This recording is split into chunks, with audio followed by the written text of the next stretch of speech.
क्या आपने कभी सोचा है कि समय यात्रा यानी टाइम ट्रैवल केवल आधुनिक विज्ञान की खोज है या फिर इसका रहस्य हमारे प्राचीन ग्रंथों में पहले से मौजूद था? जब हम महाभारत, रामायण और पुराणों की गहराई से जांच करते हैं, तो हमें ऐसे रहस्यमयी प्रमाण मिलते हैं जो यह बताते हैं कि हमारे ऋषि मुनि हजारों साल पहले ही समय की गति, ब्रह्मांड के नियम और अनेक लोकों के भेद जानते थे। महाभारत की एक बेहद रहस्यमयी कथा है राजा काकुदमी और उनकी पुत्री रेवती की, जिसमें बताया गया है कि वे ब्रह्मलोक गए थे और वहां ब्रह्मा जी के दरबार में संगीत सुन रहे थे। जब वे कुछ समय बाद पृथ्वी पर लौटे, तो पाया कि पृथ्वी पर हजारों साल बीत चुके हैं, उनके पूरे वंश का नाश हो चुका है और उनका युग समाप्त हो चुका है। यह कथा आज के विज्ञान की टाइम डायलेशन थ्योरी से पूरी तरह मेल खाती है, जिसमें कहा जाता है कि अलग अलग डायमेंशंस या स्पेस टाइम जोन्स में समय की गति अलग हो सकती है।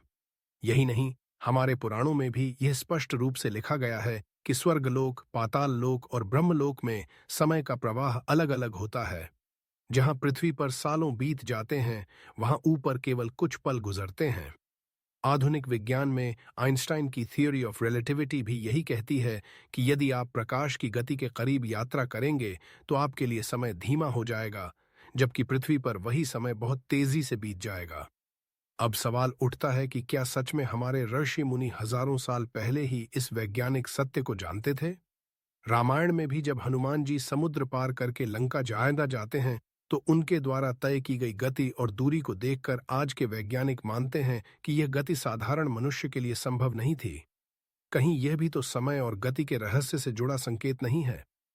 इसके अलावा योग व तपस्या के माध्यम से ऋषियों के बारे में कहा जाता है कि वे वर्षों तक समाधि में बैठे रहते थे, लेकिन जब वे समाधि से बाहर आते थे तो उनके लिए केवल कुछ क्षण बीते होते थे, जबकि दुनिया में पीढ़ियां बदल चुकी होती थीं। यह भी एक प्रकार की मानसिक और आध्यात्मिक समय यात्रा ही है। कई वैज्ञानिकों ने यह भी माना है कि हमारे वेदों और पुराणों में मल्टीवर्स और पैरेलल यूनिवर्स की अवधारणा का वर्णन है, जिसे आज आधुनिक भौतिकी, फिजिक्स नए नए प्रयोगों द्वारा खोज रही है। प्रश्न यह है कि क्या ये सब केवल कथाएं हैं या वास्तव में विज्ञान और आध्यात्मिकता का संगम? जब हम इस रहस्य पर विचार करते हैं तो लगता है कि प्राचीन भारत के पास वह ज्ञान था जो आधुनिक विज्ञान आज धीरे धीरे खोज पा रहा है। अगर महाभारत की कथा को देखें तो राजा काकुदमी और रेवती की यात्रा इस बात का सबसे बड़ा प्रमाण है कि समय अलग अलग लोकों में अलग तरह से चलता है। इसी प्रकार योग विज्ञान और समाधि में भी समय की धारणा बदल जाती है। आधुनिक वैज्ञानिक स्टीवन हॉकिंग, एल्बर्ट आइंस्टाइन और कई अन्य भौतिकविदों ने भी माना कि टाइम ट्रैवल सैद्धांतिक रूप से संभव है, लेकिन हमारे प्राचीन ग्रंथों ने इसे पहले ही समझा और उदाहरणों के साथ समझाया। अब यह आप पर निर्भर करता है कि आप इसे केवल कथा मानते हैं या एक छिपा हुआ वैज्ञानिक रहस्य। तो दोस्तों, यह रहस्य हमें यही बताता है कि विद्या का रहस्य कितना गहरा है और प्राचीन भारतीय ज्ञान केवल आध्यात्मिक नहीं बल्कि वैज्ञानिक दृष्टि से भी अद्भुत था। क्या वास्तव में हमारे पूर्वज समय यात्रा कर सकते थे? क्या प्राचीन ऋषि मुनि समय की सीमाओं को तोड़कर भविष्य और भूतकाल देख सकते थे, या यह केवल प्रतीकात्मक रूप से लिखा गया था?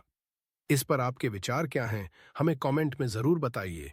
और हाँ, अगर आपको यह रहस्यमयी जानकारी पसंद आई हो तो चैनल को सब्सक्राइब कीजिए, बेल आइकॉन दबाइए ताकि विद्या के रहस्य की और कहानियां